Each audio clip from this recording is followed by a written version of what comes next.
One greetings from the high 10. This is live number 3. Thank you for joining me. If I don't go live tomorrow, please have a wonderful weekend. This weekend is going to be very hyped here in East Tennessee and the whole state because the Vols are playing Georgia. So we will be very busy waiting on the Vols to make their debut on Saturday. I went live earlier, brought you content pertaining to this Quentin Simon case. And basically, the information that I've brought, and possibly others, is not about the child. Because you see, when you talk about street people, the victim gets lost in translation. And that has been happening often lately with talking about missing children and deceased children. Hello, dear. Thank you so much for joining me. I want to thank all my new subscribers. I've gotten almost 400 subscribers in just a couple of days to a week. So my numbers are back up. Amen. Thank you all for following the content. Welcome all new subscribers and visitors. Please hit the like button coming in.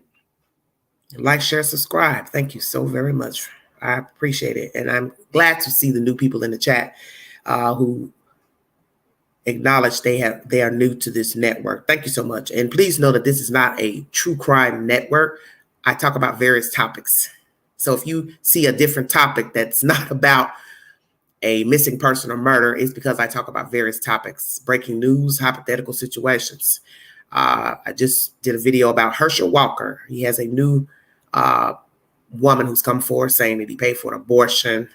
And naturally, he's not touching that. He's fed up with the nonsense. So I get it. So back on topic. Most of these cases about children become ratchet because of the lives that the children were living with their bio donors and relatives. And I think you've seen that with the Wells case, Camille McKinney, Cal City, and now this case here. It's to be expected. I want to take you all back down memory lane, if I can, to where this story first began. Because I think a lot of times we miss little things that are staring us in the face. Just the little minute details that we skip over. So let's go back 3 weeks ago. I posed this question to the viewing audience and Leilani. What was your plan for Diana Mccarta? Because there's something I was thinking about today. And as I told you all, I do my best thinking when it's quiet, when I'm alone, which that's all the time. There's no noise. There's nothing in the background, nothing to disrupt my thinking. Leilani, did you have a plan of what you were going to do with Diana Mccarta as your babysitter? Because the thing I have learned in talking about true crime, watching true crime, is that many people don't plan the crime out thoroughly. They don't think about tomorrow. They don't think about 3 months from now. They don't think about anything. So I'm asking you, did you plan on keeping Diana Mccarta as the babysitter? Because you had to have known that she would have 1,000 questions once you called her about not bringing the children. 5:29. Then you called her back in less than 4 hours to inquire, has she seen your child? So at this point, I'm sure her head was racing and wondering, dear God, where is this baby? What happened? Blah, blah, blah, you know. And I don't think you were forthcoming, you and Danny Youngkin, with the babysitter. And she probably was offended once she got to your house and saw your demeanor and you not wanting her to help. So this is why I'm asking you this question, because you're the only one that can answer besides Danny Youngkin, if we are to believe that he's also involved. What was your plan with Diana Mccarta? Because this woman was hired to keep your children. And I'm wondering, did you even plan how you were going to deal with the babysitter after telling the world your child was missing? Did you have a plan in motion? Or did Diana Mccarta throw a wrench in the plan when she went live on Facebook? I bet you all never thought about that. I bet nobody out there thought about that. If they have, I've never seen it in the chat. You see, I'm wondering if Diana Mccarta would still be keeping your smaller two children if the state had not removed them. And let's just say hypothetical. The state didn't remove the 3-year-old and the infant girl. Would you have still expected Diana to keep your children? And let's go here. What if Diana never went to Facebook? She kept quiet, didn't ruffle any feathers. You thought you were in good with her, vice versa. Children never removed, and you asked her about bringing the kids over the next day, the day after he goes missing. Everything seems copacetic. How was that going to go exactly? I'm just curious. And I'm also wondering, what did the 3-year-old see? I couldn't fit him in the title, so I'm going to mention it now. Because we're wondering, if Danny was involved, where were the children when you, 1, killed baby Q, 2, disposed of his body? Where were your children? See, there's a lot of questions that nobody has the answers to. And as this rebel guy said on my channel earlier,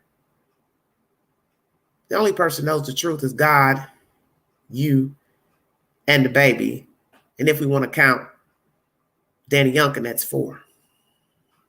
Did you have a plan for how you were going to deal with Miss Mccarta? Because you were going to have to talk to her at some point. Or did you plan on just cutting her off after calling her and sending a text saying the children wouldn't be coming? Because you knew she was going to ask you questions. Why was she not? What were you doing? What happened? Blah, blah, blah. And I don't think you were ready for her questions, let alone the questions from law enforcement. So I'm going to ask you again. What did you plan to do with Diana Mccarta after you sent the text? Did you plan on keeping her as the babysitter? Or did you have alternate plans altogether, such as quitting work, moving away? Because your mother allegedly was going to put you out.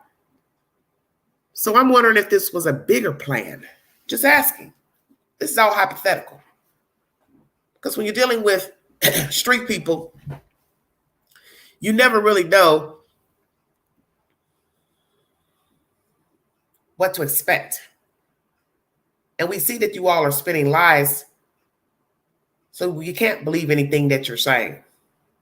Anything you've told your mother, and anything Billy Joe is saying. So I'm going to ask you once again, did you plan on not returning your remaining children to Diana Mccarta after calling the police about baby Q? Or had you not planned it out that far? You were just fly by night, going with the wind. I'm curious. Because as I said, sometimes people don't plan everything thoroughly. Perhaps you just plan to kill the kid, dump the kid, then call her, make up some stuff, then call her a couple hours later to ask, had she seen the kid? But after that, you didn't really have a foolproof plan of what you were going to do. Or did you? Because one would have to say, You couldn't be possibly working right now, could you? Are you still working? Did you get up and go to your job the next day after your child was reported missing? Yes or no? Because I haven't heard anything about that with all this he said and she said. Did you plan to keep Diana Mccarta as your babysitter after that call on October 5th and text? Or you had no plans? You was just moving along? Because my mind tells me that perhaps had she not went to Facebook and said the things that she said, and possibly not said anything about the prayer vigil that got misunderstood by your mother as a memorial, that you still would be in cahoots with Diana Mccarta. And the reason why I'm mentioning this is the obvious that none of you have picked up on. If the state had not got involved, if Billy Joe had not ran up in that house, if Diana Mccarta had not went to Facebook, you two would possibly still be dealing with each other and Diana keeping your remaining two children. Why stop? She's been doing it, right? Where I'm going is, imagine if all those things I just mentioned never happened. They were still in cahoots. Could it be that Zane could have told something to Diana Mccarta? That you all didn't think about that. Could it be she took the children in, the two remaining children, and started poking and prodding the 3-year-old and asking him what happened 2 days before when they left her house, or whenever she decided to bring the kids back to Diana Mccarta? Because a lot of people probably wouldn't go to work after reporting their child missing. Allegedly, they'd be too distraught to go to their job. So let's just say at some point, if none of those things had transpired, her going to Facebook, Billy Joe running up in her house, the state taking the children, because I can't remember the day that they took the children. I think it was a week later. Yeah, it was a week later. So let's just say Dinah never went to Facebook and Billy Joe never ran in her house. You two would possibly still be talking and speaking. And I've got this sneaky suspicion that Diana would have been asking Zane questions such as, what happened when I last saw you? How have you been? Everything okay? Sure sad about your brother missing. Do you know what happened to your brother? Because 3-year-olds can talk very well these days. And oh my, imagine the story that Zane could tell. I bet you all have not been thinking about that. You've been so focused on Leilani, Danny Youngkin, and Billy Joe, you forgot about one other person that can talk. And that is Zane. Can Zane tell the story of that Tuesday night up until he fell asleep? Because we don't even know what time he went to bed. This is why I tell you, you have to think when listening to information pertaining to a story. Sometimes the he said and she said, it's helpful, but it's also a deterrent because you can get lost in the hype. I always try to stick to what's obvious. And what's obvious is that a 3-year-old can talk and a 3-year-old can hear. And perhaps that these 2 and 3 people had not fallen out, had words. Because I don't know that Leilani's had any words with Diana Mccarta, just Billy Joe. Could Zane have told the story of Tuesday night into Wednesday wee hour and Wednesday.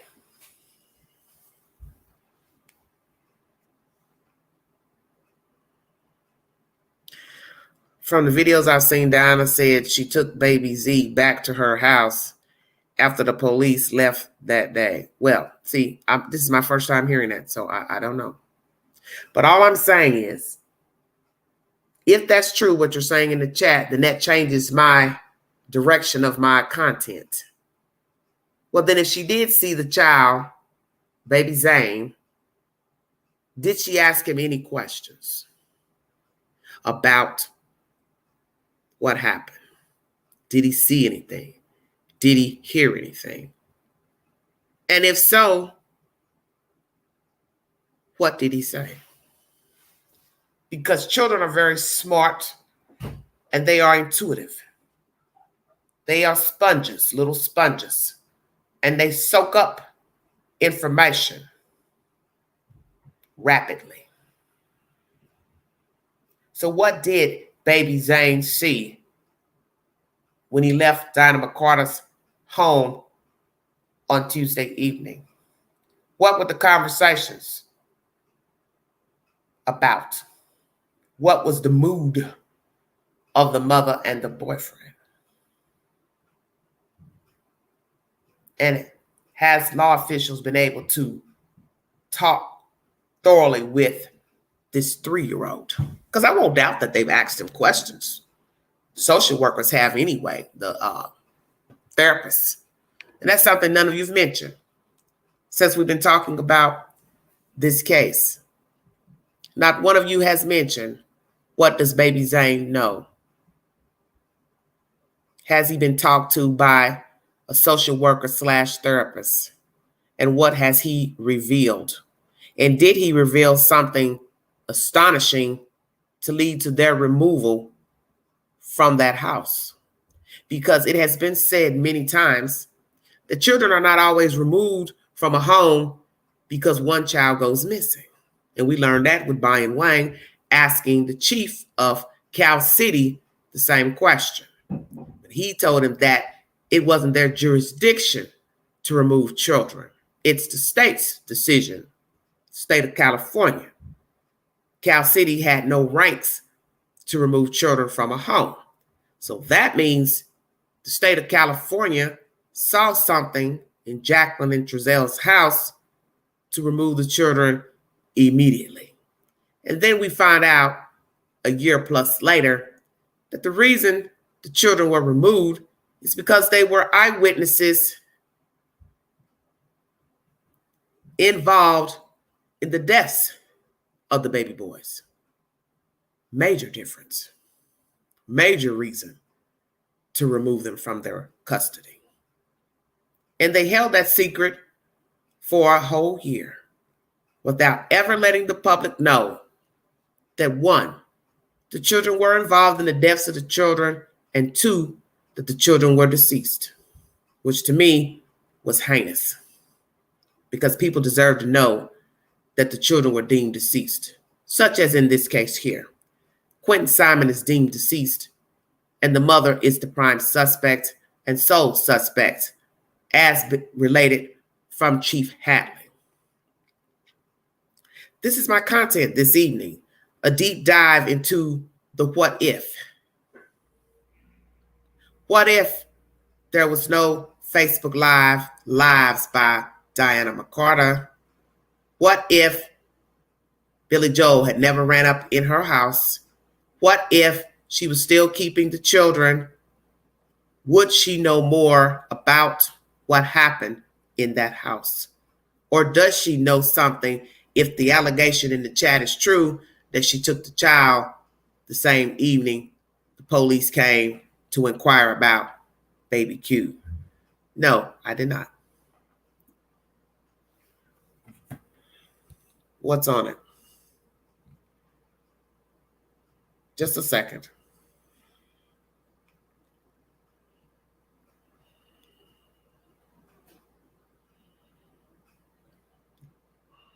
Can't get my screen up. Just 1 second, you guys.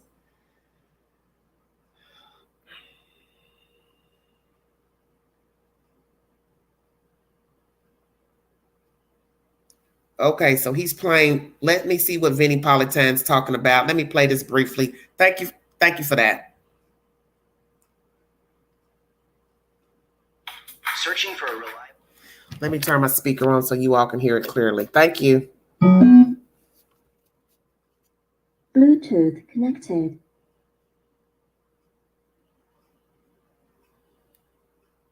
Okay, this isn't like where investigators are in the dark. What happened? No, they believe this little child is dead, and they are looking at Quentin's mom, Leilani, as the prime suspect. Thank you. As we sit here tonight, I have a lot of questions for Leilani, a lot of questions. And she is invited to be on this program anytime. Let us know. You can come on. One of the questions I have, what is your verdict? What do you think happened to your child? How did that child end up not inside your home? How did that child end up not safe in your care? What really happened that morning? What time did you wake up? Did you text the babysitter? If you're up at 5:30, what's going on at 5:30 in the morning? What's your relationship like with your boyfriend? What was he doing? Did you see him? When was the last time you saw your son? What were you doing the night before? Who else is in the house? Was the door open when you woke up? Were there tire tracks? What did you do when you found out your child was missing? And again, what do you believe happened to your child? All the questions that I have. Anytime, let us know. You can come on, tell your story. Meanwhile, as we mentioned, protesters gathering outside of her home, they're looking for answers. They're looking for answers because of the amount of information that's come out. The arrow and the fingers are pointing in one direction. And the questions that need to be answered is, where is that child? Where is Quentin? What happened to him? And the temperature is turning up in that neighborhood. And I don't think it's going to decrease. There are times and there are cases and there are moments where members of the community kind of jump in because we know children need our help and our protection. And if that protection somehow is breached inside the home, then sometimes the community needs to jump in. But they want answers. Meanwhile, police who are investigating this, they're looking for the evidence. They want the evidence of what happened and who is responsible. Now, they've already indicated which way they are looking. But ultimately, in order to resolve this case and uncover the mystery of this disappearance, they're going to need evidence. And we'll see which way that evidence points. But they've given us an indication so far because they haven't told us everything that they know. Not everything. Meanwhile, the child in the middle of all this, Quentin, like any other young child, 20 months, he just wanted to be loved. Just wanted to be cared for. That's all they really want. They want someone in their life who is going to protect them, who's going to take care of them, who's going to love them. When they become teenagers, I know it's a little bit of a different story, but look at this little guy. What else does he want? Want someone to love, hold him, protect him, tuck him in. Yes. Read him a story. Say that. That's all. That's all. All right, let's find out where we are and what's going on here. Let's bring in Court TV legal correspondent Julie Janae, joining us live tonight from Quentin's home down in Savannah, Georgia. I hear voices in the background already. Julie, tell us about the scene tonight and what was happening today at Quentin's home. Vinny, there are about 24 people who have gathered here tonight. They got the same questions that you had. You can hear them behind me. They've been chanting, "Where is Quentin? No justice, no peace." That's an important call for this house behind me. You can even see the group that's gathering on this side of the road, but also facing the house that's on this side. Today, police were here for an issue that happened with a car that was blocking another person. Let's take a look at that video here, where we did see that wooden fence of this house open. That's some of the rare movement that we see of people coming in and out. So it was a bit of an altercation that was not really explained. Someone who was inside the house trying to get out, that gray car there was blocking their exit. We heard some exchange between a woman who was in that car and a man who was in that truck, but ultimately the truck did drive away without any further incident. But there is tension here, and there is this clash between those who are on the street, who say they are applying pressure, and the family that's inside. So to bring it back outside and to tell you that wooden fence is here, and there's an open window of the house that has bright spotlights that are actually aimed into the yard. There are cameras on that house, very likely wanting to make sure they can see who gets close to their property. So the continuation of that question of why after 22 days they don't have answers about little Quentin Simon. So while you're at the home tonight, obviously, and we can hear what's happening behind you, investigators are searching the landfill and looking for a child's remains. What's the latest in that search? Today we did hear from police. They've been quiet for the last couple of days. Here's the latest tweet that we saw today that had to do with a landfill search. The Chatham County, Georgia Police Department, they say the search for Quentin has been the most massive undertaking ever for our department and has involved the work of well over 100 law enforcement and civilian personnel. They called it an exhaustive search of that landfill where they believe that Quentin's remains are located. That search is continuing, so no real end in sight in what we're hearing from police. No indication of when they believe things are going to wrap up, how far they've moved in this search of the landfill that we've gotten some video of those searchers that are out there going through carefully. But as of now, 22 days later, this is 2 weeks of that search at the landfill with nothing more from police about what they may have found so far and if there is more they are still looking for. So as we try to uncover and understand exactly, what happened that day, let's go back to October 5th and kind of work through the timeline of all of this, because we have gotten some information released in this case. What do we know about the timeline of October 5th? I'm actually going to back it up just a little bit and start with October 4th, when the babysitter of this little boy told us she saw him at 4 o'clock that afternoon. So the next day, we know from police, but also from that babysitter. Here's a look at a timeline. At 5:39 in the morning, there was a text that the babysitter received about her services not being needed, that there were other arrangements that were going to be made about where Quentin would be. I clarified that with her today. She said that text was actually from Danny Youngkin, the boyfriend of Leilani Simon, Quentin's mother, would also be the father of Quentin's younger sibling. Then around 6 o'clock is what we have on this timeline, because police say and confirmed in their press conference that Danny Youngkin told them that he did see Quentin in his bed, sleep at 6 o'clock in the morning. Then less than 3 hours later, 9:39 a.m. is when that 911 call was made to police about him being missing.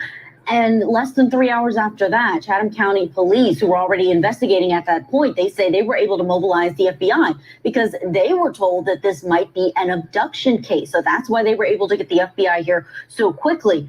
October 12th, so a week after that, law enforcement then informed the family that they believe Quentin is deceased, and also said that Leilani Simon, his mother, was their prime suspect. They didn't name other people, but also didn't make an arrest or any charges in the case at this point. October 18th is when the search of that landfill began, and that, of course, is still continuing to this day. Okay, so I want to go back to what you said in the beginning, because that's kind of new for me. So the actual text message to the babysitter comes from not Leilani's phone, but from the boyfriend's phone? Correct. That is something that I had to clarify myself because it did have to do with the son of Leilani, Simon, but she told me that it was actually Danny who sent that message to her at 5:39 in the morning. So that may have been around the same time, the 6 o'clock time that he told police that he did see him. But the nature of that text was, we're not going to need you to take care of Quentin, that he would be with his mom in the morning. And so from that timeline, it's not clear if Leilani was up at that time in the morning or if she woke up for the first time, sometime around 9 or so before the call to 911. Not clear. We don't know much about that from police, but I do know from talking to the babysitter. And the reason we're not naming her, she said that Hold on, I'm going to go back a bit because I want to get the date of when they started the search in the landfill. We've got 7 days that she's deemed the suspect and the baby's dead. So that means the baby's been in a landfill for 7 days, going into 7 days, because naturally dump trucks pick up trash in the mornings of the designated days. So now we have to say, yeah, how many dump trucks have dumped trash in 5 days? Because they don't work on the weekends. So therefore, trucks were dumping for at least 5 days or so. So yeah, that's a lot of trash because we don't even know how many trucks were dumping day for day. So you got to count how many trucks went to the landfill in a 5 day or so period. And then they hold tons of debris, each truck. Lord have mercy. Jesus, I'm about to pass out. Hold on, you guys. I want to go back on that date that they went in the landfill. Hold on. She does not.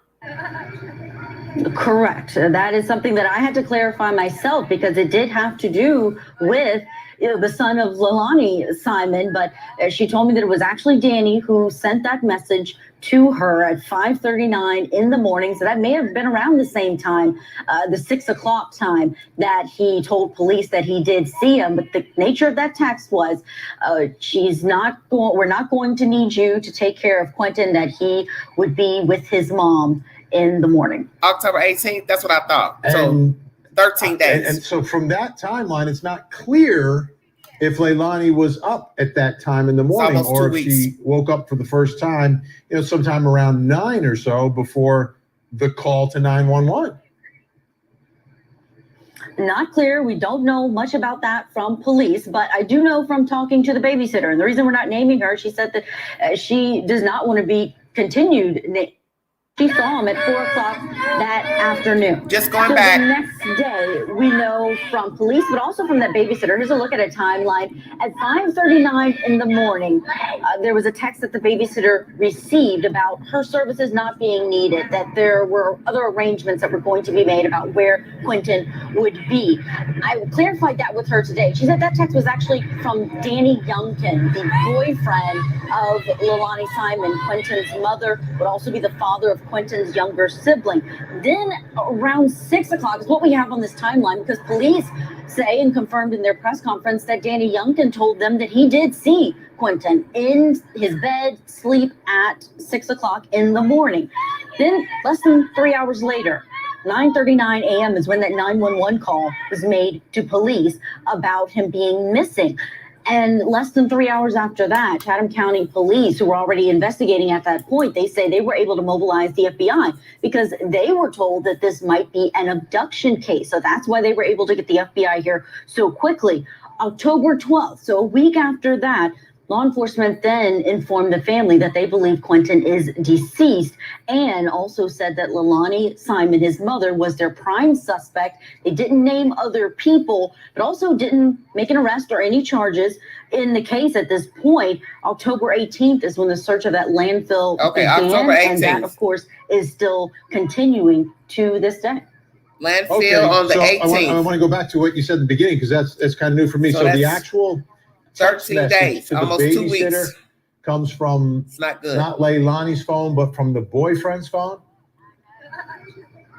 Correct. That is something that I had to clarify myself because it did have to do with the son of Leilani, Simon. But she told me that it was actually Danny who sent that message to her at 5:39 in the morning. So that may have been around the same time, the 6 o'clock time that he told police that he did see him. But the nature of that text was, we're not going to need you to take care of Quentin, that he would be with his mom in the morning. And so from that timeline, it's not clear if Leilani was up at that time in the morning or if she woke up for the first time, sometime around 9 or so before the call to 911. Not clear. We don't know much about that from police, but I do know from talking to the babysitter. And the reason we're not naming her, she said that she does not want to be continually named in the media because she has received threats. But this is something that we spoke with her directly about. And she said that it was around 9 that she first got the call asking if she knew where Quentin was. And she actually crossed the street. Her house is not too far from here. She has her own memorial set up in front of her house. She made her way over to the house to help search, but she said she didn't go inside. She was searching around the property, and that she was the one. This is what she told us, is that she suggested that 911 be called, and that's when the call was made to police because they were unable to find him and thought that he may have been wandering around in this neighborhood. Searching for a reliable news truck. Let me pause because this is crazy information that's just been uploaded to the Q. We got the baby missing on October 5th. 7 days later, on the 12th, Leilani Simon is the suspect and child deemed deceased. October 18th is when the search began for the baby. So I always was wondering, when did they actually search? This is not good because I was hoping that they had already got information about her dumping the kid and was searching before, because we know that they don't always tell you information. This is not good. So let's say the search, from what she's saying, actually started on the 12th. Then that means this baby's been in the landfill for damn near 2 weeks, 13 days. 1 day shy of 2 weeks. Then you have to count Saturday and Sunday, the truck's not dumping trash. Still not good because those trucks hold, I believe, a ton or so of debris.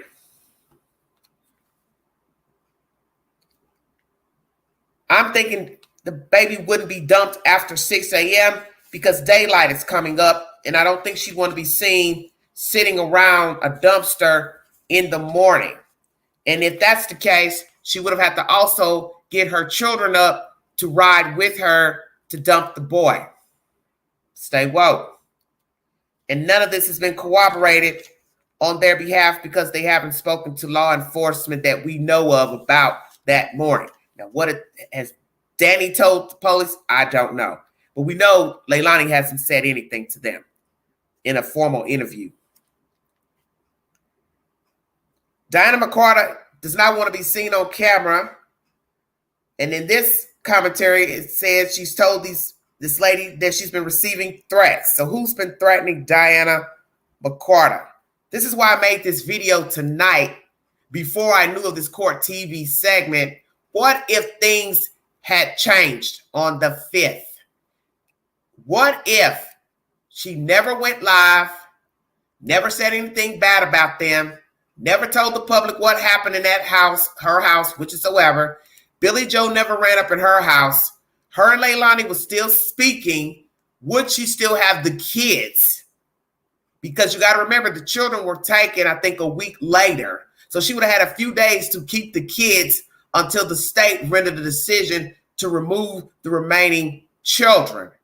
What could have been learned had she still had a rapport with Billy Joe and Leilani, Simon, and Danny Youngkin? Somebody in the chat says she said on her live she did get the boy child that day, which is Zane. 3-year-olds can talk. Did Mccarta get the child If so, Miss Mccarta, did you ask the 3-year-old what happened Tuesday night when he left you up until Wednesday morning? And if you asked him anything, what did he say? Because this is the thing that people don't think about, are the what ifs. What if I hadn't said anything? What if I had stayed in their graces? What if she hadn't popped off and ran in my house? What if I was still keeping the children? Could I have learned more about Quentin? But you can't go back because everything went haywire on that shortly after the 5th. So I thought about these things today before I knew this live was coming up. How do you all know what Zane said? He's a 3-year-old. You can't stop a 3-year-old from talking. Come on now. They don't have the discretion like older children. I can see a 3-year-old talking. He's 3.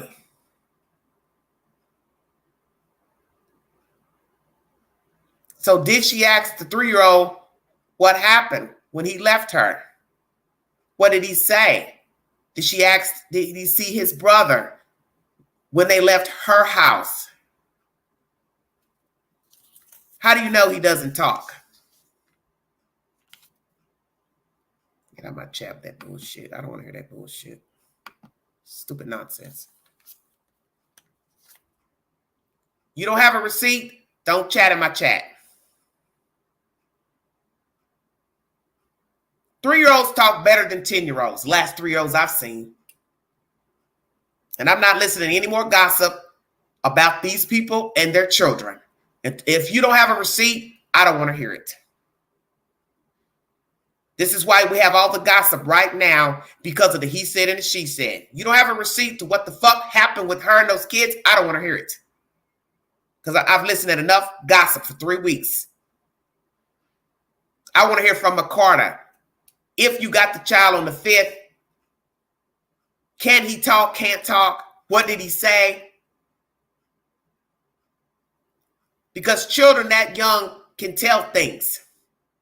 They don't have any reason to hold anything back. They're 3. You're not talking about a 10-year-old that knows how to lie and knows how to covet. You're talking about a 3-year-old. He's a toddler. Of course he could talk. We haven't heard that any of her children were deaf mute. So therefore, I ain't buying none of it. Like I said before, you focus on what is obvious. What was the plan in dealing with Diana Mccarta? Had she planned it out thoroughly, what she was going to say to Diana thereafter calling 911? Did she intend to keep her as her babysitter? See, those are things you have to ask, because as I said, when people commit crimes, they don't plan everything thoroughly out. So did she plan on keeping Diana as the sitter? Because naturally, if everything went to plan to keep her as the sitter, naturally, the little boy would be talking about things. And Diana would be curious to ask him, hey, what happened when you left here? Hey, did you see your brother? Hey, was mommy and daddy arguing? He would have told it. Why wouldn't he? He likes the lady. He trusts her. Of course he would talk to her. So that's why I posed this question in the video. What if everything had went smoothly up until the children were removed by the state? Would Diana Mccarta know more, or does she know more? Thank you for joining me.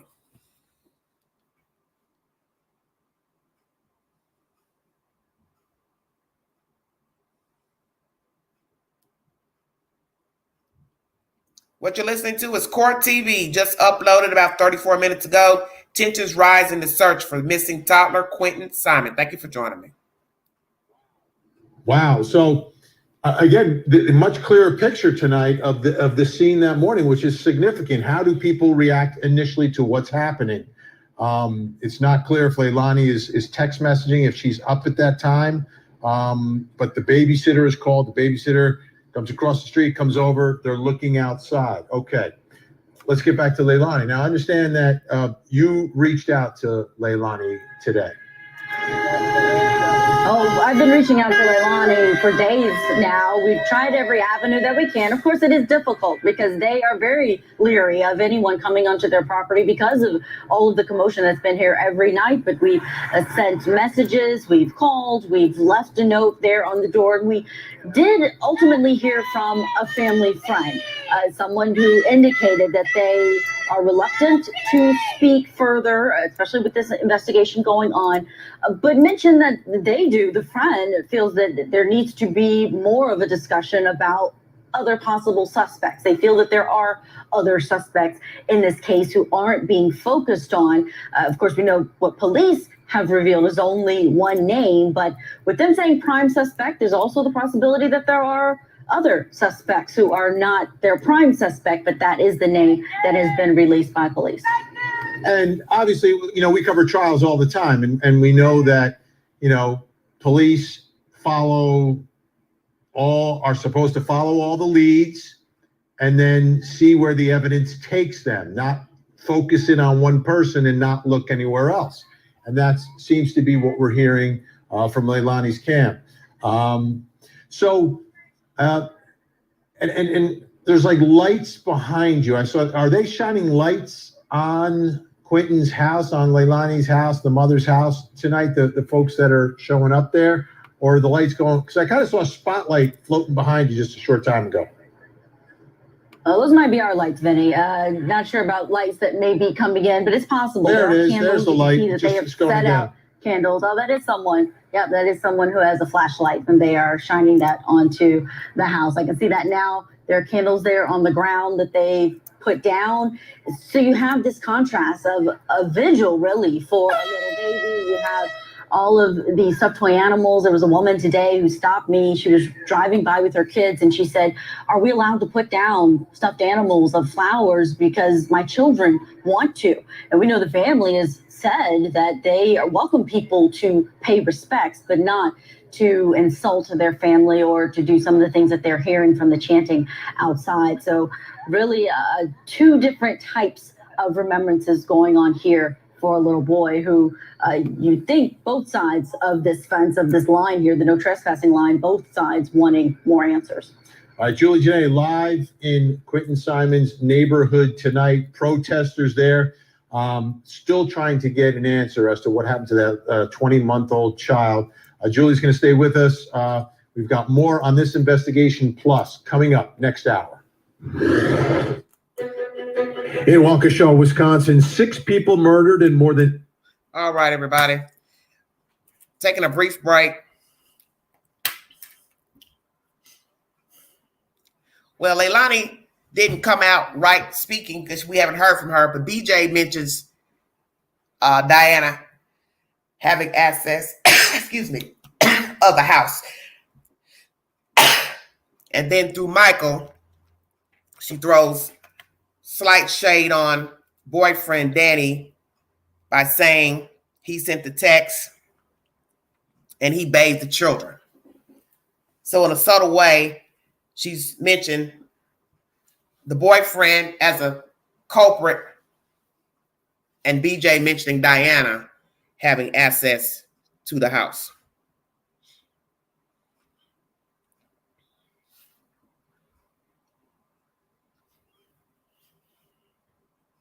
It is what it is. We do not know who sent the text. The text came from Danny's phone. She could have easily used his phone to text at 5:29. But she called him also from his phone after 9 a.m. So why would I think she wasn't the one that used his phone at 5:29? That's why I said you have to pay attention to the details. Because if you use the phone once to call Mccarta or text her, you'd use it again. So that may have been her way of trying to set up Danny Youngkin. I'll use his phone to send the text and call. So when all this jumps off, the trace will be to his phone. Stay woke.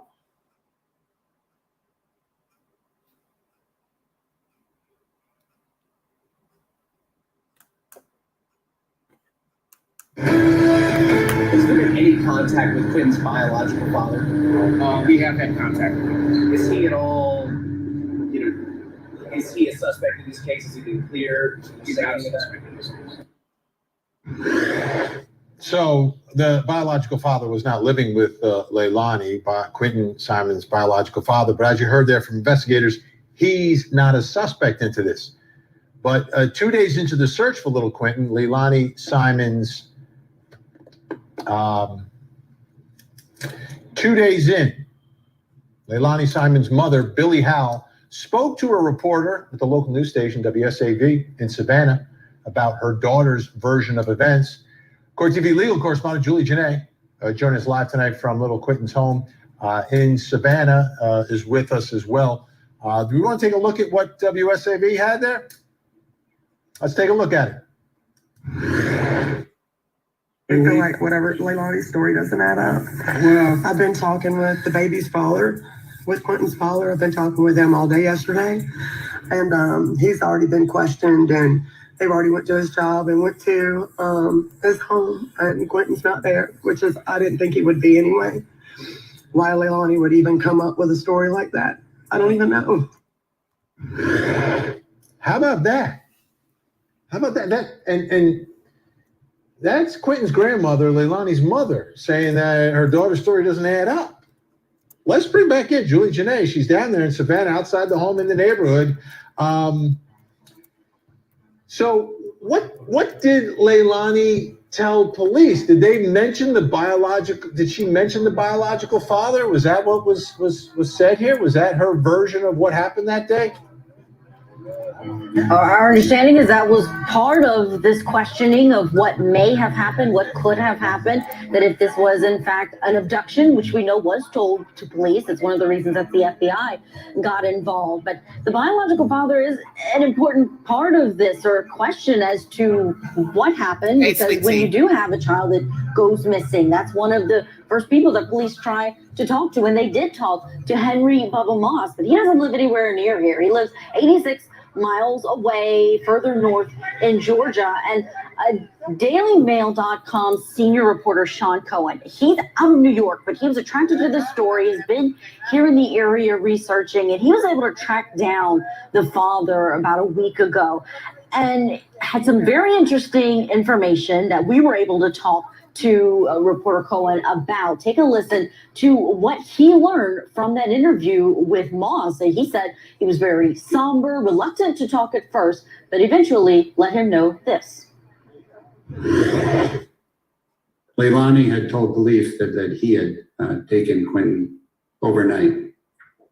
So he was being questioned about where he was overnight, October 4th into October 5th. And proved to police satisfaction anyway that he had nothing to do with it. He was home. He went to work that morning at 7 in the morning, and so he was shocked to learn this. Sean Cohen also had some interesting information about the grandmother of this little boy, Billy Joe Howell, who we have reached out to several times, also about talking with us and sharing her side.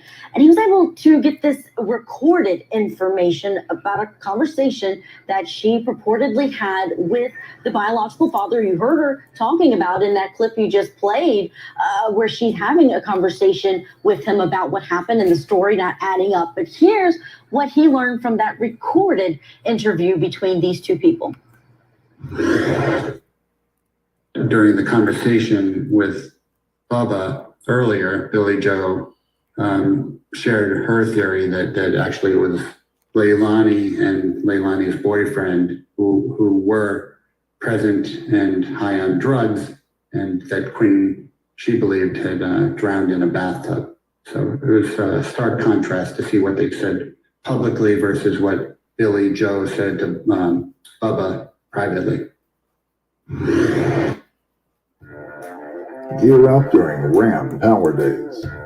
Explore. Sorry about that. Brief break. Cohen there referencing the public statement or public interview that was given by not only Leilani Simon, but also her mother was there with her, supporting her in them both saying they just want to know what happened. They don't plan to go anywhere. Police have said that Simon is not a flight risk, and that's one of the reasons that they're not concerned about her not being under arrest at all. And Simon has echoed the same, that she doesn't plan to go anywhere. And if something does come up where she is at fault, she says she'll turn herself in to police as well. But major information coming from this report from dailymail.com having to do with the biological father and his conversation with the biological grandmother. So Bubba, biological father, conversation with Quentin's grandmother. Quentin's grandmother gives her theory, believing that the child, that her daughter and her daughter's boyfriend high on drugs, and maybe the baby drowned in the tub. Now, we're not saying that's what happened, but that's what one of the potential theories is of Quentin's grandma, who's in the house behind you with Leilani. Wow, that's huge. What do we know about Leilani Simon? I mean, what's her story? What's her background? I know she's 22 years old. She's a mother of 3 children, and just based on her social media, she seemed to really enjoy being a mother. She listed herself as engaged to the boyfriend that we keep hearing about, Danny Youngkin, who would have been with her, with the child. They both also have a younger child together, but of course he's not the father of Quentin or of her older child. But I was able to look at a Facebook page that we believe to be hers, where she lists her last name as his last name, and found it interesting, some of the things that she was saying just before the disappearance of Quentin. Here's one of them. On August 22nd, which would have been about 2 months beforehand, she says, I need mom friends, and not mom friends that drop their kids every weekend to go out, but mom friends that want to meet up at the park with the kids and have a lunch date. On September 18th, she posts that she can't even horseplay with her man and kids without someone coming into the room, assuming the worst. And I believe at that time she was living here at this home with her parents. On September 25th, she writes that she's in need of homes for rent in Savannah, Georgia area within an $800 to $1,300 price range. If anyone knows about or any place that's kids friendly in a neighborhood like that, let me know. Vinny, not right. Sounding like a mom who doesn't want to be a mom, someone who sounds like she very much enjoys being a mom and taking care of her kids there. Absolutely. Sounds really normal. I want like mom friends. I mean, to me, and you know, that sounds like every other mom, right? You want other moms that have kids so you can get together, play dates and all that. That's it. Wow. I wasn't expecting that. Julia Jeanette digging up a lot of information tonight. Julia, thanks so much. I want to, anything else happens down there tonight, let me know, obviously. But I want to bring in, from Los Angeles, California, forensic psychiatrist, trial expert witness, columnist of Inside the Criminal Mind. Let me pause right here because it's about to end in about 4 minutes. Everybody knows that Facebook posts are an illusion. You can paint yourself up, look pretty today, and talk about liking your job, your new car, your new boyfriend, your old boyfriend. And then before you know it, you're on the news for murder. You're on the news for committing a crime, beating somebody up, stabbing somebody, or you killed yourself. You hear it all the time. I didn't know she was upset. I didn't know she was depressed. I didn't know he was depressed, because that's not the part of Facebook people want to put on. People have problems every day. They don't post it. People don't post that, hey, my house is in foreclosure. They still take a picture going to the park, walking the dog, but little do you know, they're getting ready to move out of that house. They're getting ready to move out of that house. They're bankrupt, whatever they're going through. People don't post that stuff. Why would somebody want to post their house foreclosing? What's the point? So maybe she didn't want mom friends. Maybe she needed mom friends. Maybe she needed a friend, and she didn't. But what I also find interesting is the comment, I can't even play with my children, man, without somebody thinking something's going on, or something to that effect. What the hell does that mean? So who's making an accusation against you and your man and children rough playing? That leads me to believe that there was something going on in the house that was visible. And the only person that would have a problem with what you were doing in the house with your man and children would be Billy Joe. How about that? So, Billy Joe, we're going to ask you on this live, what is it that Leilani was doing with her man and children that bothered you? Is it a fact that perhaps you all were doing more than rough playing with your children? Were you beating your kids, spanking your kids, and you passed it off as rough play? Because there's something here that don't make no sense. You posted that, and that sounds like a genuine post. So we're going to ask, who was complaining about you rough playing with the children and rough playing with your man? There can't be nobody but Billy Joe or Mr. Howe. And maybe you were too rough with your children. Maybe she noticed that. Maybe you all played too rough with the kids. Maybe that's why the children were getting bumps and bruises, because you all played too much. You didn't know how to play. And if indeed you were inebriated, drunk, or high, hell no, you don't need to be rough playing with your children. That's common sense. See, you don't really know what goes on in a person's house, but we can deduct that all these people are dysfunctional, because her going into drug rehab all of a sudden, the mother's on a live news twitching her mouth like she's high on meth or crack, leads us to believe that all of you all are getting high. You all are addicts. You're in a public restaurant getting turned up, but yet now you say, oh, Leilani wasn't drinking. I drank her drink. I drank my friend's drink. So are you team Leilani or what? Because we're confused. You go to the news and talk about her like a dog. You're your husband, but now you're standing on TV aiding her. Now you're telling everybody, oh, I drank her drinks. Then you send Michael to the motherfucking YouTuber spreading more lies. Lady, you either on or off. Which is it? Because I'm bored with you all at this point. I'm bored with you all, and I'm bored with those protesters. And I didn't want to address the protesters in my live tonight because they were not the subject. But this lady couldn't even report the fucking story to Court TV with all that noise in the background. I can't even hear what she's saying, because you're hooping and hollering and screaming and blowing horns and shit. And Billy Joe is giving you what you want. That's why she's got the disco ball and the lights blinking inside of the windows. They're probably in a whole nother part of the house in their bedrooms watching Netflix. You all are so stupid. And blocking that guy from getting out the driveway, let me tell you what I would have done. You pull your car up in front of my truck, I would have pushed that fucking silver car in the middle of the road with my truck. That's exactly what I would have done. That's exactly what I would have done. I don't know who that guy is. It's probably one of Billy Joe's son, but you had no right blocking his car. You all are doing too much down there. And you can't say you care about Quentin, because what you're doing has nothing to do with Quentin Simon. You're disrupting the peace down there. Dr. Carol Lieberman. All right, Dr. Lieberman, I'm trying to unpack, first of all, who this young mother is. She's been named as a prime suspect. You've got her own mother in some recorded conversations theorizing that Leilani was on drugs and high, and somehow the child accidentally drowned in the bathtub, something like that. Meanwhile, we see these Facebook posts that sound very much like a normal mom, right? So what's going on inside that house? What's going on in her life?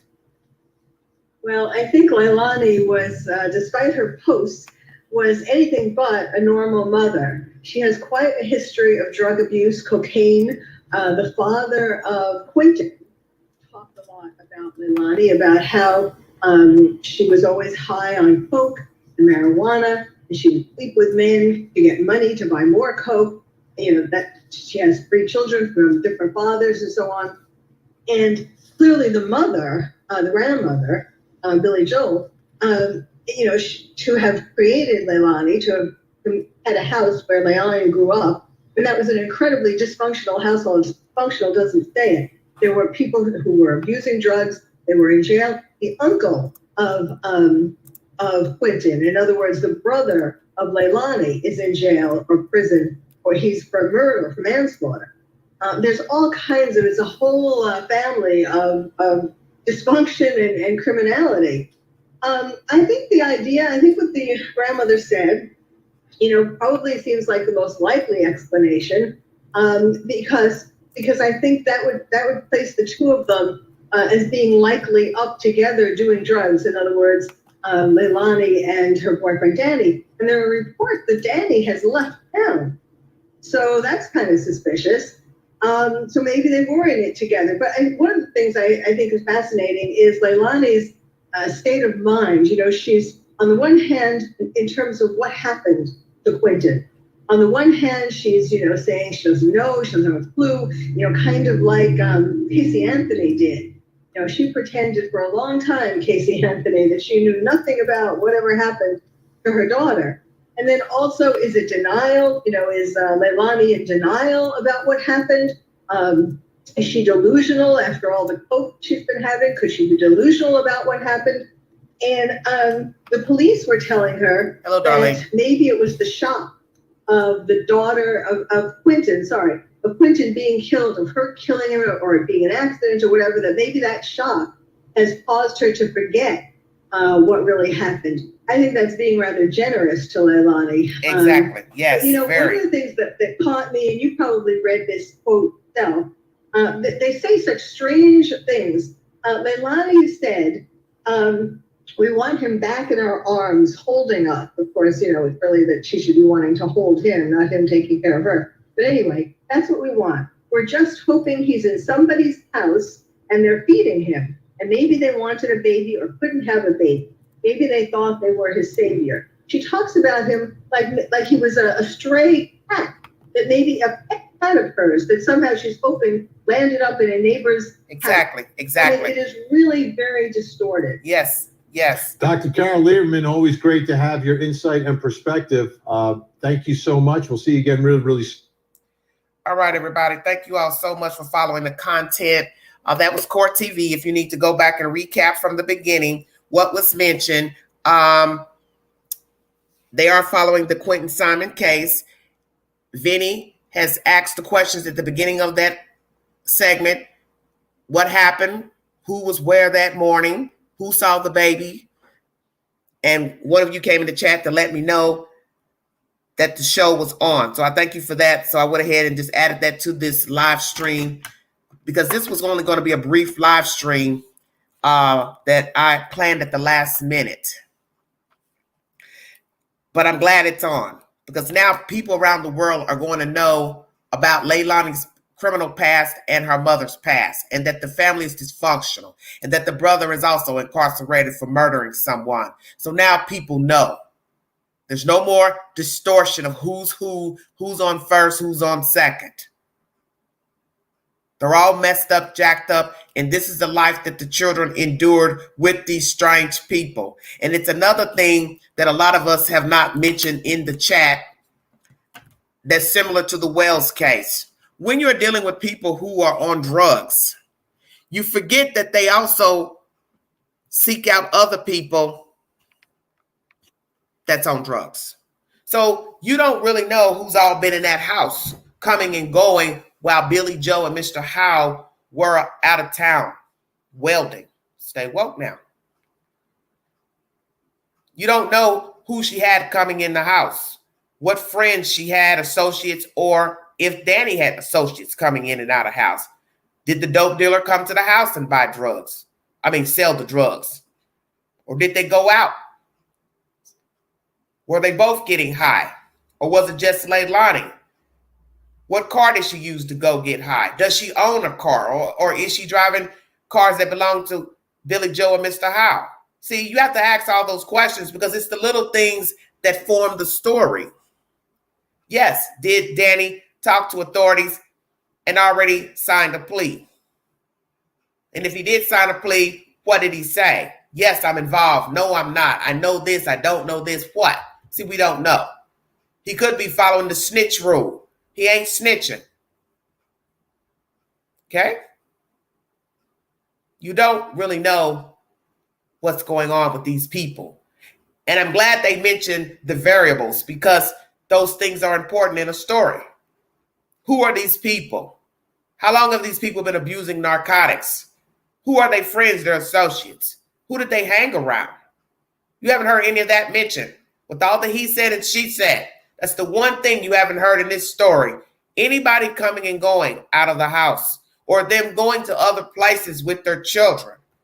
Because somebody had to have killed the child in the house. The motive doesn't matter because it's irrational. It never matters how the child died. He didn't kill himself. He's only 2, barely 2. Somebody took his life. 9 times out of 10, it was intentional. No accident, no drowning, no stumbling across dope and pills. I don't want this baby. I'm getting rid of him.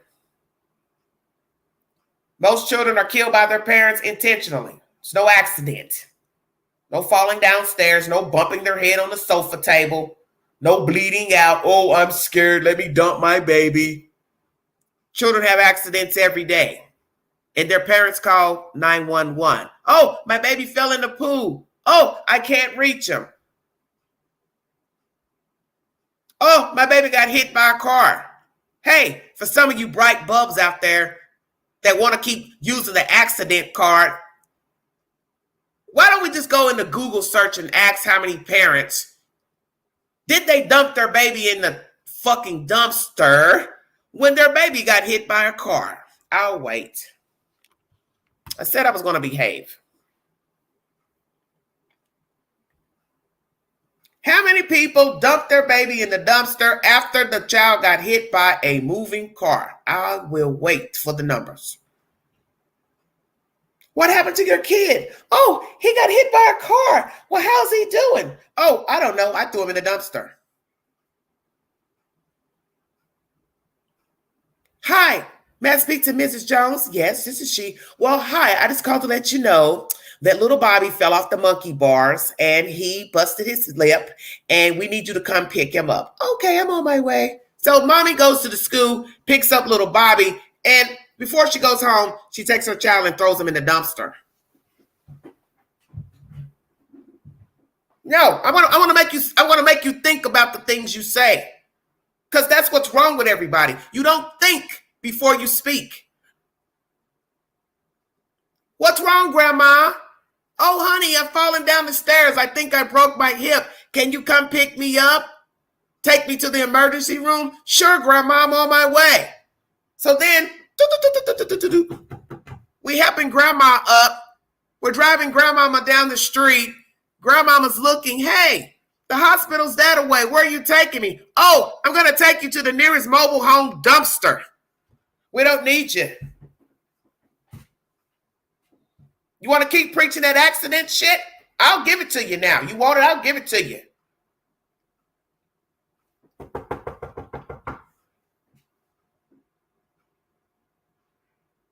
I'll give it to you. You want to keep using that accident? We will wear it out. Woo! Ring, ring, ring. Hello. Hey, girl, can you come pick me up, girl? I done fell and broke my ankle. Girl, I had on some stilettos and I done broke my ankle. Can you take me to the hospital? Sure, I'll be there in just a second. Come on, girl. Come on. Open the door. Let me help you get down the stairs. Come on, get you in the car. So now we're driving our friend to the hospital, but oops, we're going to take a detour. Wait a minute. That's not the way to the hospital. I know. I'm taking you somewhere else. Where are you taking me? To the dumpster.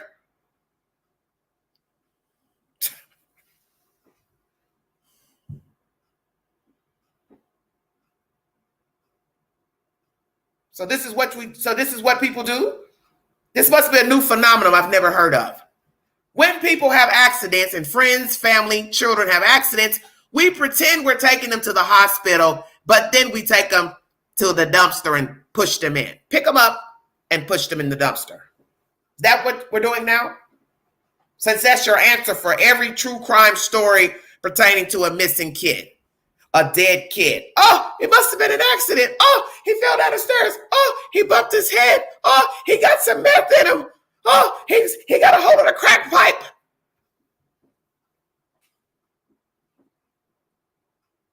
If you're going to speak on something, Make it make sense. The title of this video is a hypothesis.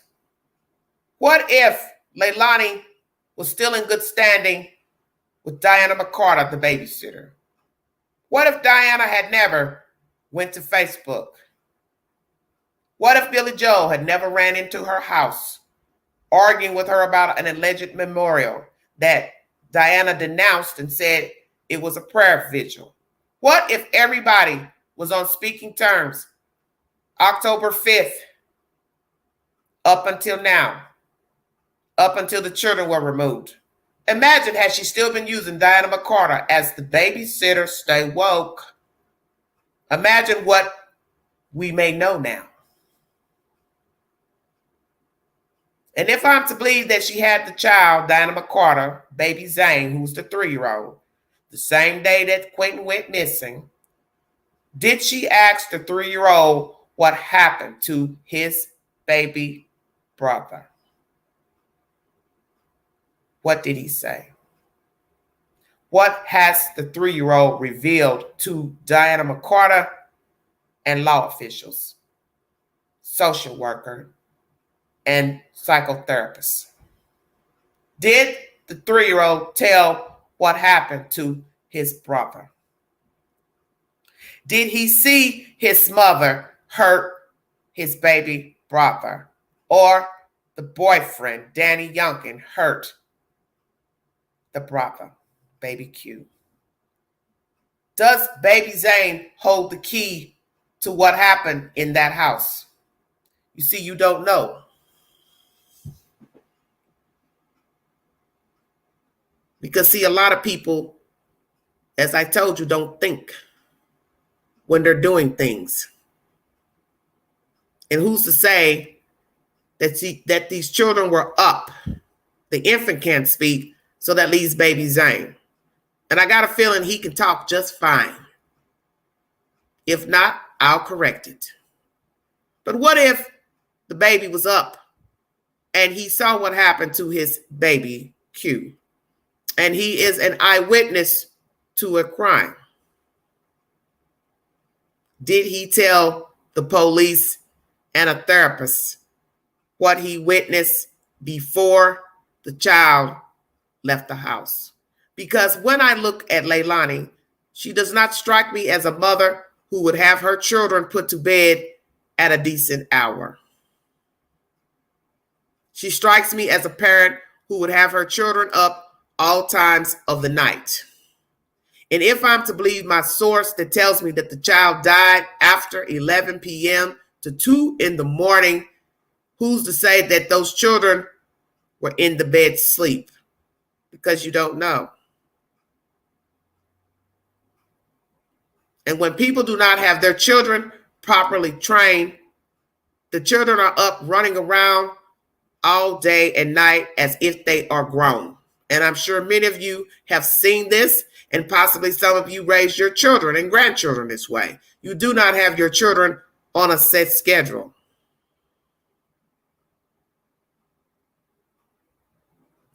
Does baby Zane hold the key to the death of baby Q? Is he an eyewitness to this crime? What has he told law officials and the therapists? And friends, since you've brought up the subject of the playpen, I'm going to say something that I've said in a recent live. When I was looking at the TikTok videos of Billy Joel, I noticed that the 3-year-old was outside on the patio blowing bubbles, but baby Q was fenced in a baby gate. I want you to listen very carefully to what I'm saying. 3-year-old outside blowing bubbles, baby Q caged up. What is the difference between a 3-year-old and a 20-month-old? Why would baby Q be fenced up, but the other one free to roam around? What's the difference in the years between the two? Stay woke now. The 3-year-old looked kind of bigger. as an older child, but he's not. The point is, they're still close in age, which means they should be outside together. If one was crawling, I could see that one enclosed in the fence. But a 2-year-old and a 3-year-old are similar in ages. So they both should have been outside of the gate. So, Billy Joe, do you have an answer for that TikTok video? This is why I tell you all to pay attention to the details. The story will spin itself without the gossip. All you have to do is pay attention. Thank you for that video because it told me what I wanted to know and what I probably suspected all along. You all are full of shit and never cared for the children, and you had your picks of who you liked more. Because the children are same in age, just a year apart. There was no reason to have baby Q caged up. Because as easily as Zane could run and fall in the pool, same thing with Q. He could run and fall in the pool if it was no cover. They're both defenseless and could not swim and save themselves. Checkmate. It was said he was a quiet baby. And that is what I did notice while he was caged up in the fence, while you were sitting there filming yourself in that chair, Billy Joe. Baby Q was knelt down looking out of the cage like he was in jail. He didn't utter a word.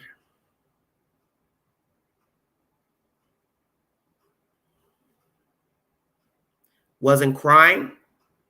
Wasn't falling out. Just looking through the gate like a little sad puppy in an animal shelter.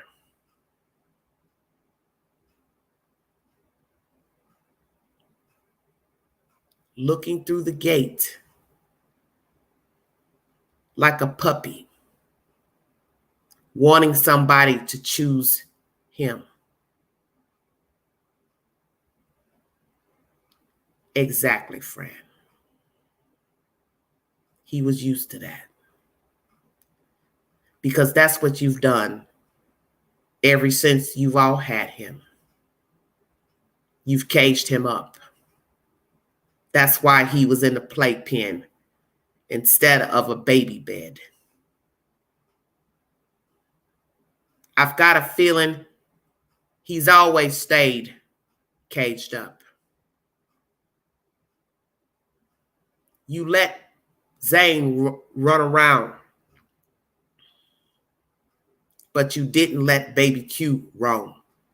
Now, in that same video, we do see baby Q walking around near Papaw How. I think he had on a diaper or shorts without a shirt. When he was in the playpen, it was the same. No shirt. That made me go back to one of the baby daddies talking about his son Zane not having appropriate clothes, only winter clothes. I believe you all picked and choose how to treat each child. Maybe today you liked one, tomorrow you liked another one. But abuse is abuse. And maybe some sick way, Leilani wanted to be a better mother, but she could not make good decisions because she's an addict. Thank you so much. But that's the point in trying. You have to try. Because none of us are perfect. Let me make that clear. But if you don't attempt, then that is where you fall short. You didn't try. And naturally, when you are consumed with drugs and alcohol, you have lost your way. So you can't see the forest for the trees. And what you covet is more important. So your children become lost in the shuffle. And that is what I believe happened with the 3 children. You all have been consumed with drugs and drinking, so nothing else mattered. Billy Joel is fully responsible, as Leilani, for whatever happened to Quentin in that house. And the sad part is that 2 children are now in foster care and 1 is deceased. And the thought of the FBI and Chatham County officers not finding Quentin makes my stomach turn. Because my stomach turns knowing he is dead. And also knowing he probably suffered before death. He had a short life. And he didn't ask to be here. Such as the other stories that you hear about abused children, missing children, deceased children. And yes, he was a beautiful baby. I won't doubt that all her children are beautiful babies. But they didn't ask for what they got. They did not choose Leilani Simon, Bubba, Cody, Danny, Billy Joe, Mr. Howe, the uncles, that house, Savannah, Georgia. They didn't choose you all. You chose them. And you had an obligation to do right by them. And anybody that's enabling Billy Joe, Leilani, and this whole clan, you are straight gutter trash. Because you act like you were never a child. And if you think it's okay for somebody to kill a child, abuse a child, then you are no better than them.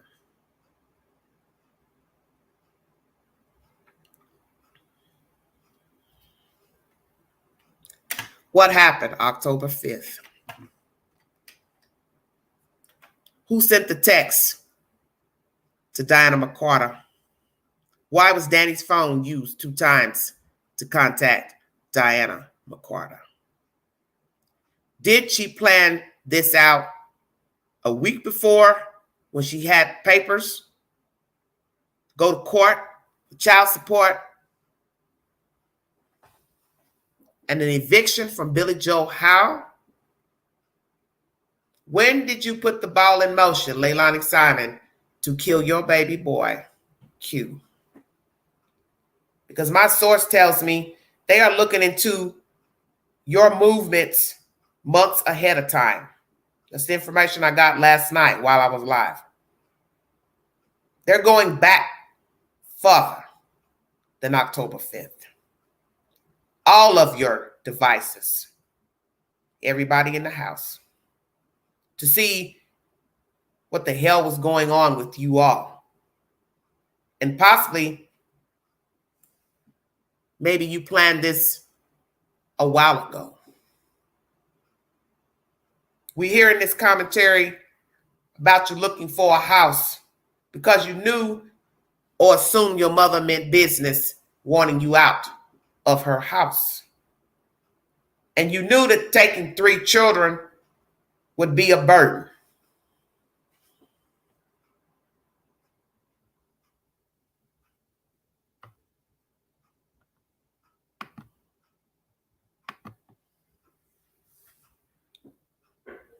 Two is better than 3.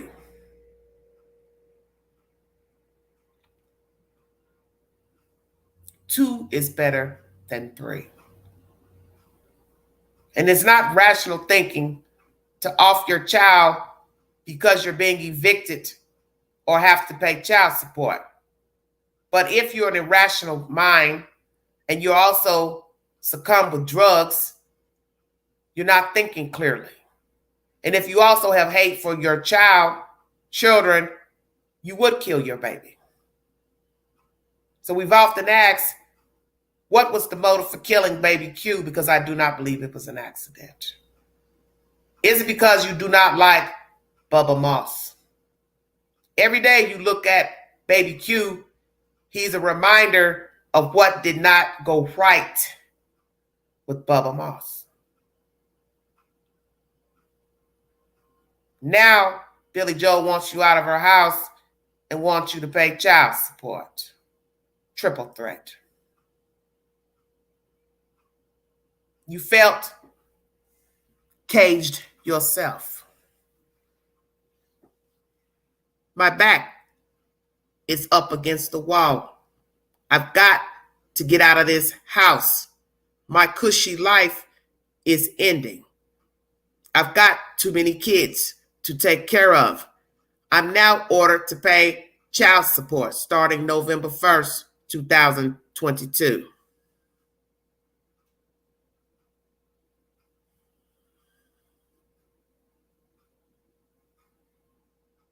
So you forfeit a child because of a child support payment and being evicted. Is that what I'm to believe? Why you stole the life of a 20-month-old baby boy? Because in the end, the reasoning won't matter to 12 members of a jury. If indeed you get sane, lucid members of a jury and not that garbage that sat on the panel for Casey Anthony, but 12 decent human beings. You've given different versions of what you alleged happened October 5th. And I cannot see her dumping a child after 6 a.m. Too risky, because that's school time, work time, traffic. Too many people up getting ready for work and school. Too risky. You killed that baby in the late evening Tuesday into the wee hours. You propped the door open inside of the house when you got back, asked to make it appear someone came into the house and stole your child. But where you messed up is that the security system alerts inside movement, inside opening a door.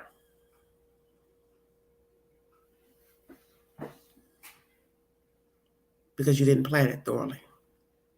And if we are to believe that you have been seen on camera dumping something, let's say that, into the dumpster, what was it? And why has your baby not surfaced, alive or deceased? If you could go back, would you do it again? With all that's happening at 535 Buckhalter Road, Savannah, Georgia, random people hollering and screaming and cussing and fussing and blocking cars, banging on doors and windows, is it worth it now? Was it worth it? Do you have remorse for killing baby Q? Because I do believe it was intentional. And the fact that you never sought out for your child, never went to the news to seek out for your child, never asked the community to help find your child, leads me to believe that it was a deliberate homicide.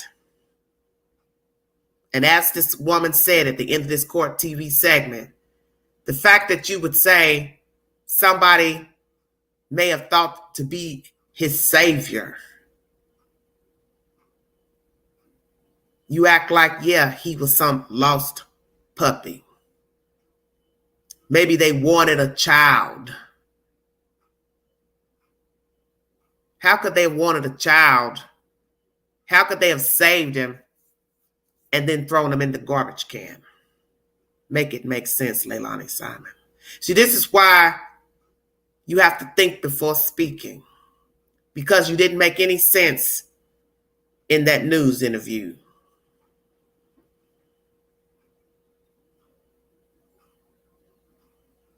Why would someone break into your house? And that has not been proven either. That someone broke in, jimmied the door, cracked a window. You left the door open.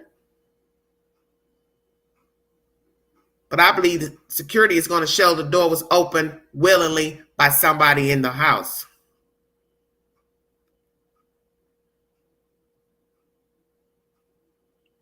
Who would know where to find your baby in that house? Which room to go in? Steal the baby, exit out, leave the door open to only kill the baby and discard the baby in a dumpster. What savior would kill a baby after kidnapping him? What person would yearn for a child, break and enter, kidnap the child, then throw him in a dumpster? You're fishing. And this is what suspects do when they are guilty. They talk in circles. They talk around the subject. They do not make sense. You do not make sense. Your mother does not make sense. 1 minute she's on a live talking to the news negatively about you and your stepfather. The next minute she's busting in someone's house, accusing them of taking the child, crying about a memorial that the woman denies ever talking about. Then she's now on YouTube spreading lies and trying to hypnotize gullible guppies into believing what she has to say. And also sending a son to spread more lies about the storyline. Only guilty people do this. So I'm going to ask you, Billy Joe, do you know what happened to Quentin Simon? Because now I'm starting to wonder if indeed you know what happened. Maybe you mentioned the child drowning initially because they were draining your pool. So that would lead one to say, well, why are they searching my pool, draining my pool? Maybe they think the child drowned in the pool. Well, if they couldn't see through the water, if it was dirty, that's why they drained it. So maybe that's what you thought. But now you spin this cockamamie story about him bathing the children, blah, blah, blah. Obviously, drama mess you're getting from Leilani, naturally. It's pathetic. Because in the end, you know your daughter. You know your child. You know her ways. And you knew what she was capable of. And there's no way you can sit and tell people you had no idea that the children were not safe in her custody, because there's a reason you filed papers to have her evicted from your house. You said she trashed your house. That is in a written statement filed with the clerk's office. And you also filed for her to pay child support, juvenile court. So you obviously wanted your daughter and her boyfriend out of your house. And that also would lead one to believe you wanted those children out of your house because you had no intention of staying in Savannah, Georgia to raise the 3 children or the 2 boys. You had no intention of quitting your job. We heard no mention of you transferring a job in the Savannah, Georgia area. So therefore, it leads me to believe that when you came home on this last trip 3 weeks ago, your house was in disarray. You were angry about clothes piled up, her using the washing machine. Maybe the house was nasty, not clean. Maybe it stunk and you had had enough and you wanted her and that boyfriend and the children out of your house. But Leilani beat you to the punch.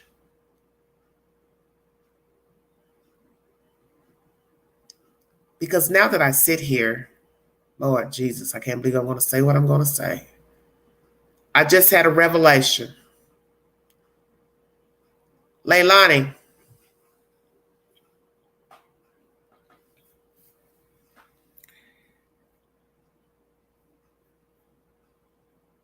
thank you, Coral.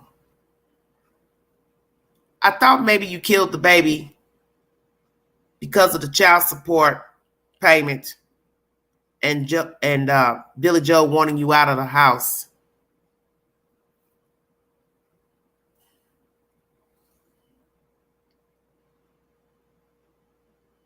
But maybe you killed the baby for those two reasons and not to be put out to the street. Maybe that was the ultimate setup all along. I cannot believe I just thought about this while I'm sitting here talking. You killed your baby because you knew she would feel sorry for you and not put you out to the street. Bingo card.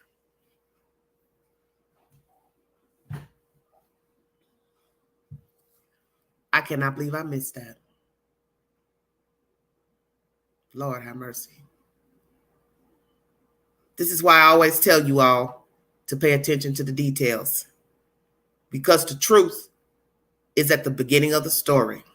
Thank you, Susan. It's been sitting there all along. I kept beating myself up. What's the motive? What's the motive? What's the motive? It's got to be a motive. It's got to be a motive. And it's been sitting there the whole time. It wasn't just the child support, because you know you can go to jail for not paying, and you know you're irresponsible. So you knew you would probably end up fucking up and going to jail for not paying. You also knew you didn't have any money to move, nowhere to go. You and that guy, because if you did, you wouldn't be living there. You'd have your own apartment, subsidized, or a voucher. You know the game as a child, a young person, go get your own place, have your own freedom. You didn't want that because it's too cushy there. Maybe that is it. You didn't want to be out on your own. You couldn't survive on your own. You wanted to keep getting high and doing what you wanted to do. And you knew that if I killed this baby, she would never put me out. Yes, combination of many things.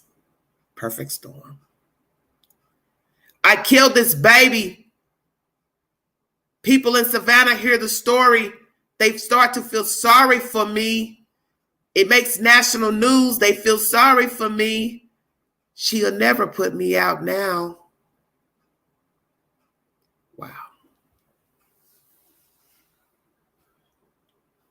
Exactly. Who's going to put out a child whose child is missing? I'll be damned.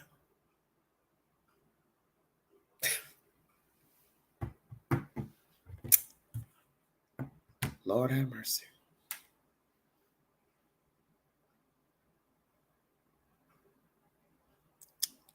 I'm done. So I'm going to say this. How's it working for you now? You get to keep your room. Boyfriend gone. All children gone. And you're still living in your mother's house. Wow.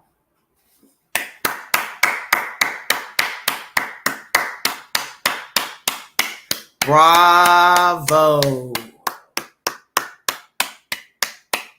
I'll be damned.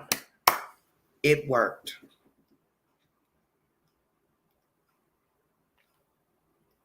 Never crossed my mind. Triple threat. Kill the kid. She won't put you out. And she will rethink serving you child support payments. Because now there's one less kid to pay for. And the state took care of the other child by putting him in state's care. So now you have no garnishments, no child support payments, and you still have a place to sleep. How did I miss it? Damn.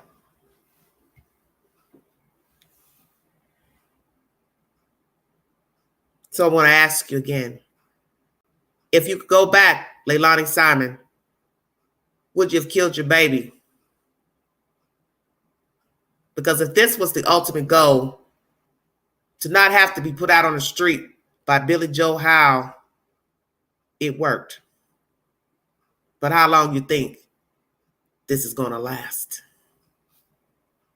Because if they find that baby, when they find that baby in that landfill, it won't matter that the other two are gone, that you don't have to pay child support to Billy Joe. You won't be staying at 535 Buckhalter. You'll be staying in the Chatham County Jail. New address. New location. No more ripping and running. No more getting high. No more drinking. No more neglecting the children. No more free sex. No more nothing.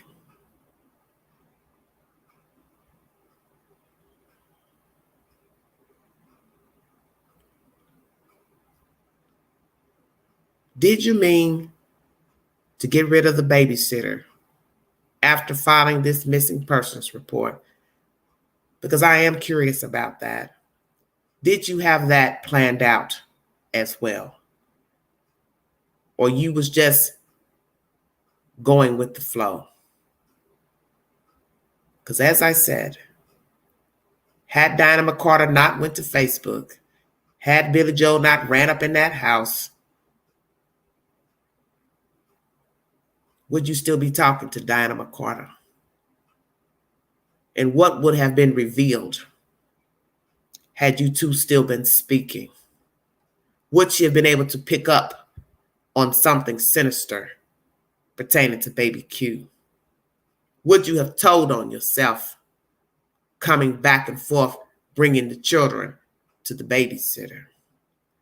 And has baby Zane told the truth? Was he an eyewitness to the crime? If indeed he stayed with Dinah Mccarta on the 5th after the police left, did Dinah Mccarta ask baby Zane anything? And was he able to tell her something? I'm curious to know that. And whether he can talk or not, what has the social worker, therapist gained out of the child? Because even if he cannot speak, he can draw. They could help him draw out what he could have seen.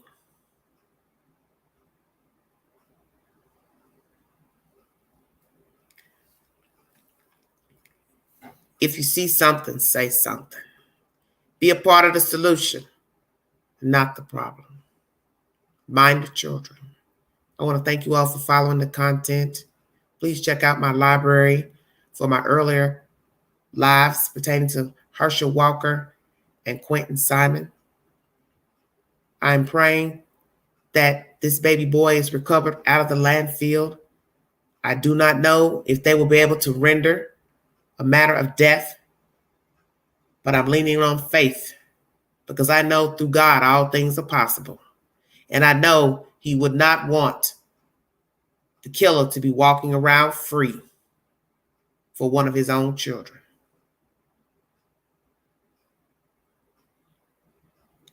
And as for those other people meddling and gawking down there, disturbing the peace, your time will be short too, because what goes around comes around.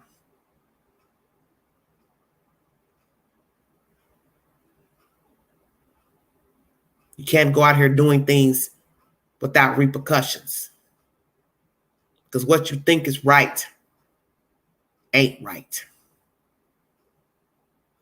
And sadly, we're talking about sinister people and a dead baby. And if you keep on poking the bear, You may be the next YouTube video. This is not a game. This is not a joke. Because there are sick people out here, and there are people who will exact revenge. They are just as empty as Leilani Simon and Billy Joe Howe, and possibly Danny Youngkin, because we don't know his involvement either. I'd rather be a part of the solution than the problem.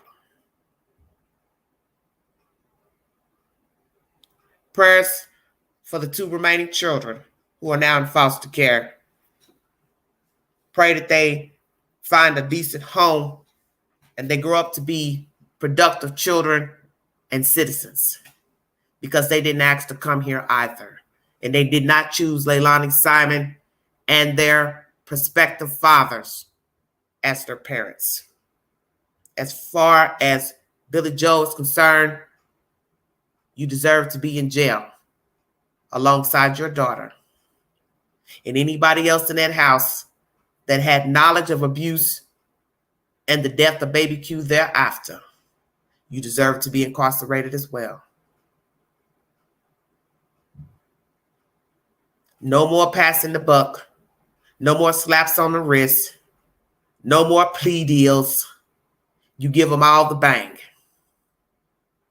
And Georgia is a very harsh state for those who do not know about Georgia law. You commit a crime in Georgia, you do good to get an appeal and get your butt out of there, out of prison.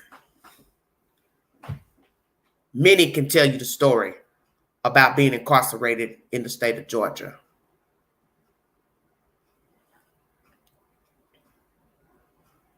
If they'll give an African-American boy damn near life for having sex with another student who's only about 2 years difference, what do you think they'll do to you for killing a child?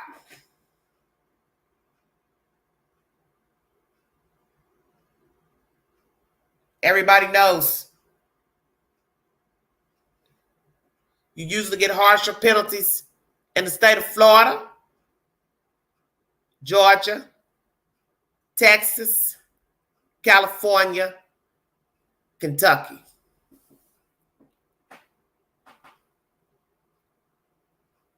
They gave a pass to Casey Anthony. I don't know what the hell was wrong with them jurors. They must have been eating tainted meat.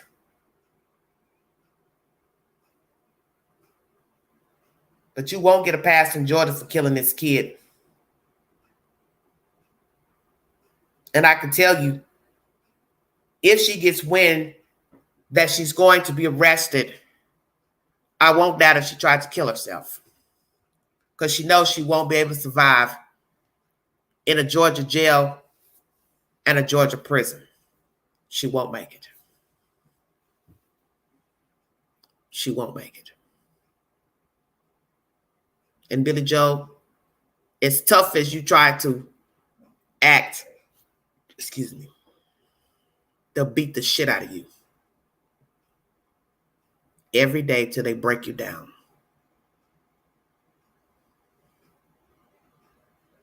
Nobody cares about your 5'10" stature, because as I've told people, I'm a tall lady too. And when it's time to hit that pavement, it's a longer way to go than a shorter person. The bigger you are, the harder you fall. And your day is coming.